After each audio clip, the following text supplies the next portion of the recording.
I'm not saying no one else played these games. I'm just saying a majority of you likely didn't. At least not in the arcades. I usually talk about retro PC games, but I cannot ignore the impact arcade games had on me during the first 5 or 6 years of my 30 plus years of gaming. So here's a bunch I played way back when. Pretty Soldier Sailor Moon brings the iconic Sailor Senshis to the arcade, as a beat-em-up, appropriately enough. It's definitely a must-play for fans of the anime and the manga, seeing as how story-wise it follows the first season of the anime series. You can play as any of the original 5 Sailor Scouts, each of them having unique special moves and animations.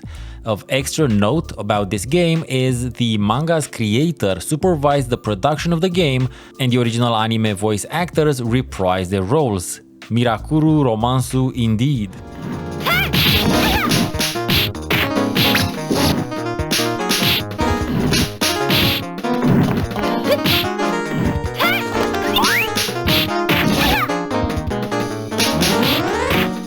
Next, we've got Aero Fighters 2. If you're a fan of vertical shoot-em-ups, this game is a must-play.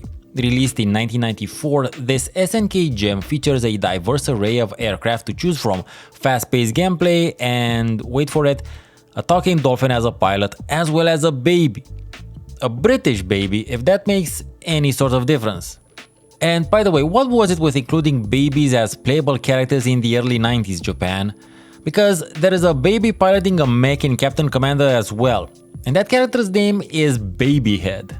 Babyhead. That tangent aside, everything is as you'd normally expect from Aero Fighters, but the bosses need some extra attention because they get weirder and weirder as you progress.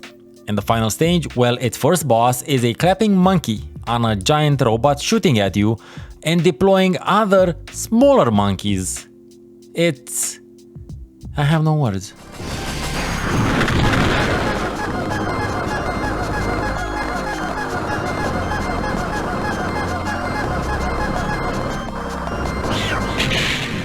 Konami's Vendetta is another beat-em-up classic, from where and when I grew up at least. Known in Japan as Crime Fighters 2, this 1991 title is packed with intense gameplay and hilarious animations. Your choice of characters are Wesley Kinda Snipes, it's Godzilla! Jean-Claude Sorta Van Damme, but due to international copyright laws, it's not. Definitely not Mr. T. Still, we should run like it is Godzilla! And my personal favorite, the Poltata lookalike. Though it isn't. The game itself is a pretty cool experience, even if it's unfair and meant up to eat your coins, go figure.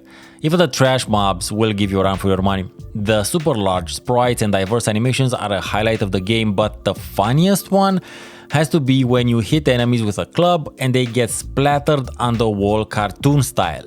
It never gets old.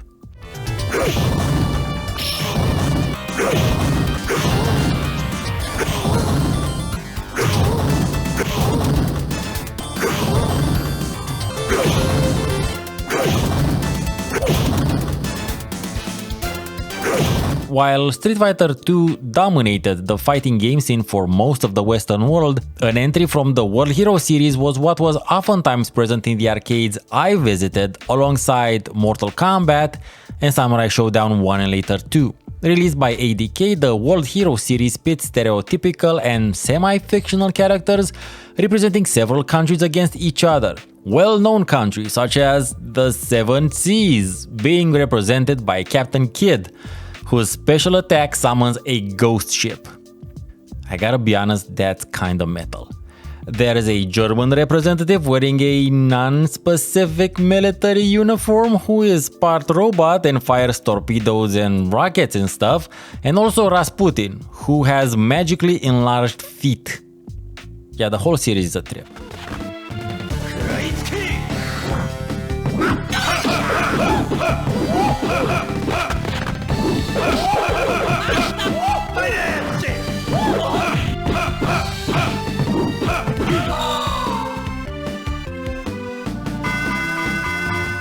Eightman is ostensibly a side-scrolling beat-em-up, but it feels more like a run-and-gun, based on the Japanese superhero of the same name from 1963. It's fast-paced, fun, and perfect for those who want a slightly different sort of genre experience because of the running stages and just odd approach to damage dealing via energy waves.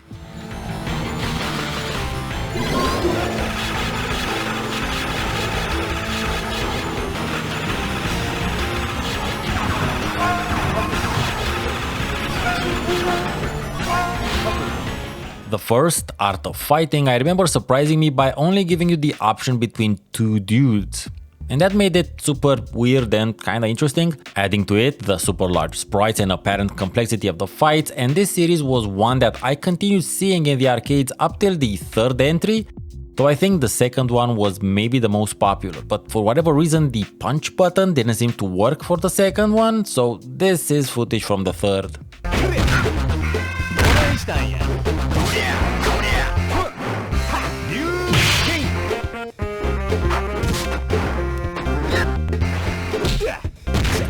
Robo Army takes its robotic theme and applies it to everything. And I mean everything. Not only are you at least a cyborg, but the enemies are robots, obviously enough, the birds are robots, the dogs are robots, even the monkeys are robots. One of the bosses is a Velocirobot, for the lack of a better word, with a classic car as its head, which will chomp down on you. Surprisingly fast-paced for what you'd expect from robots, the game is really fun.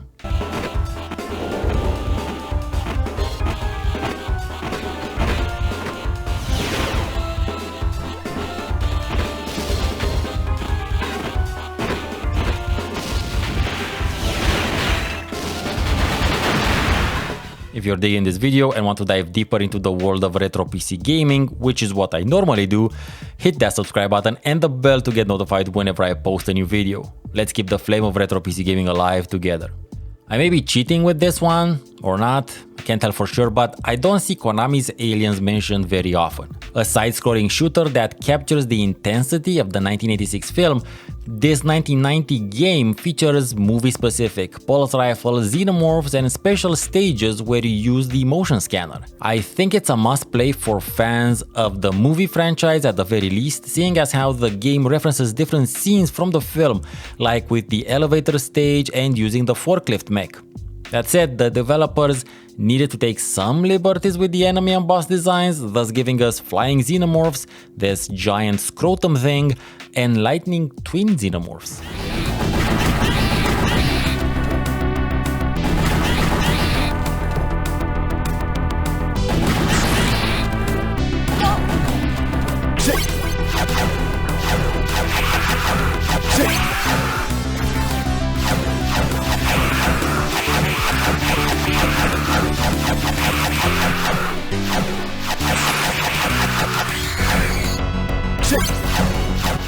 Burning Fight is obviously a Double Dragon / Final Fight clone, but we didn't know anything about those titles back then.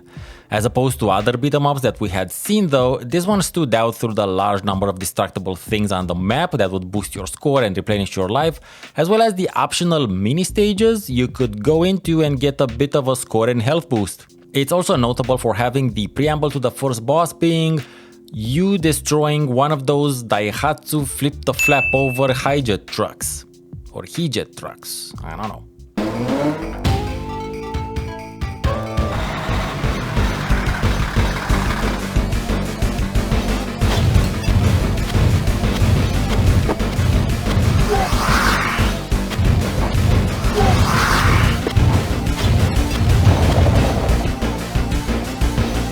Wild West Cowboys of Mesa is based on a short-lived but really awesome cartoon series of the same name from 1992.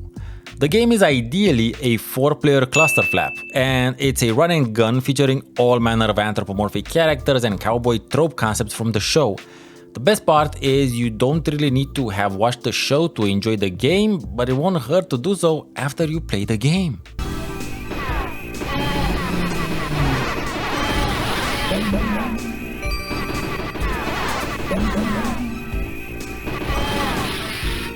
The Super Spy is a first-person action title, which will have you punching, kicking, and shooting your way through innumerable amounts of terrorists. It's a fascinating mix of Doom and Street Fighter, a sort of proto-Ultima Underworld if you may.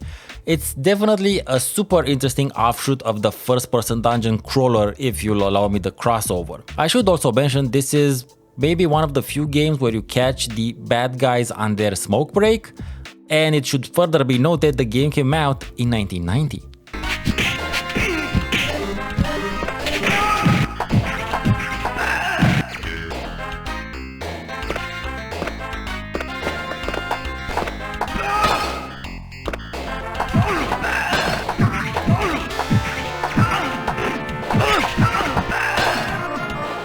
Zed Blade is a super fun side-scrolling shoot-'em-up from NMK. What set this one aside at the time was its customizable weapons, which you could set up before starting the game, besides giving you a choice of 3 ships.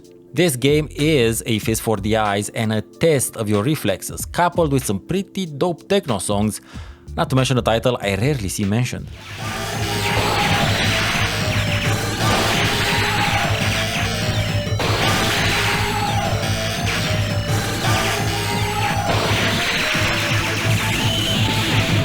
Asterix makes sense to not have been very popular in the US, but it should have been more popular in Western Europe, but I'm not sure it was. Based on the popular French comic, Asterix by Konami manages to capture the spirit of the series perfectly, featuring colorful graphics, great animations evocative of the Asterix cartoons, and even comic book-styled interludes between stages. Despite the name, you can choose to play as either Asterix or Obelix, and in co-op you get to have both of them kicking Roman ass. Excelsior indeed.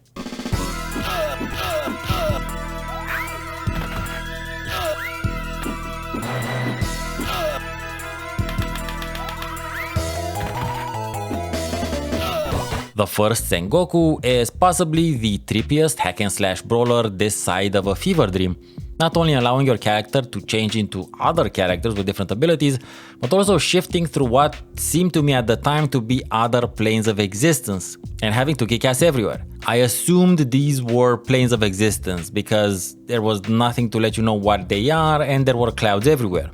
Sengoku 2, on the other hand, improves the visuals and replaces the spirit realms with time travel, which apparently was the main premise of the first one, as I would find out later, while still allowing you to change into other characters, one of which, may add, is an armored battle fox whose special attack is to spawn exploding kits, which by the by is what fox cubs are actually called.